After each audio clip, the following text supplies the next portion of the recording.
one of the things I've seen in almost 2 decades of ministry is that it's really easy to talk about discipleship as if discipleship equals education. And my discipleship plan is really just my teaching plan, as if those two things are the same, but they're not. Right. Right. So, what does it look like for you to build and implement a discipleship plan in your student ministry at Immanuel? How does that reflect what the church kind of at large is doing?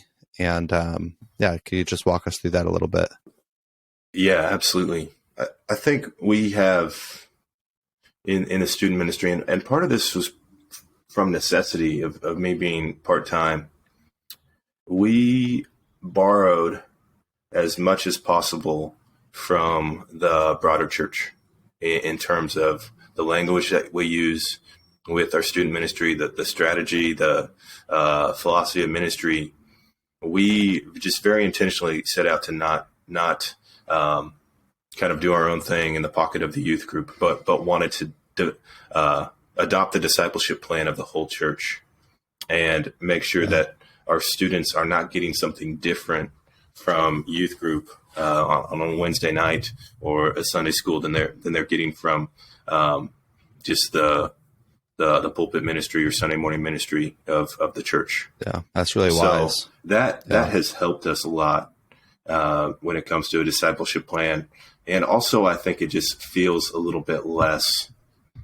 I think it helps the gospel and church life feel like it has more of a continuity for our students, because they're not getting, this really youthful or I don't know, typical youth group vibe Christianity, and then really formal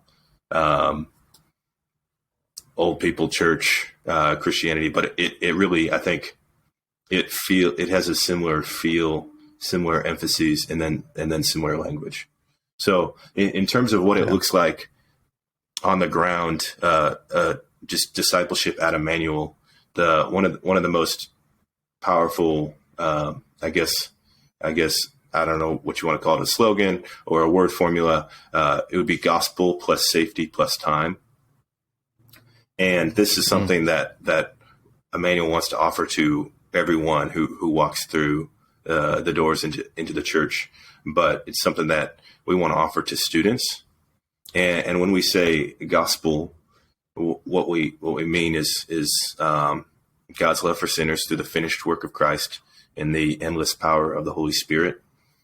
And we don't want that to be just a ticket in the door or, bullet point number 1, and then we'll move on to the other stuff. We want to provide multiple exposures to the gospel to our students. And we want to do it within an environment that's safe, an environment where people aren't wearing masks, where people aren't hiding, where people aren't trying twisting arms or manipulating or living kind of double lives. Safety is just crucial in terms of church in general, but especially in the student ministry, because most of the lunch tables that our kids sit around during the week, or the I don't know, their digital lives, whatever, most of it's not safe. Most of it, they are being really careful and calculated in terms of which parts of themselves they share, which parts of themselves they don't share, wanting to fit in. And so we want to provide this safe environment where the gospel is preached. And then third is just time. We want to do that. We commit to doing that with students for the long haul. So this is not the type, we don't have a discipleship plan that fits into 9 months. We don't have, there's no kind of timer on students of, hey, you just turned 14. That's typically the age when people get baptized around here. So where are you at? You in or out? There's an environment where students know that we're going to stick with them for the long haul, and that they're going to keep getting gospel in a safe environment for as long as they want to be a part of the church and the student ministry.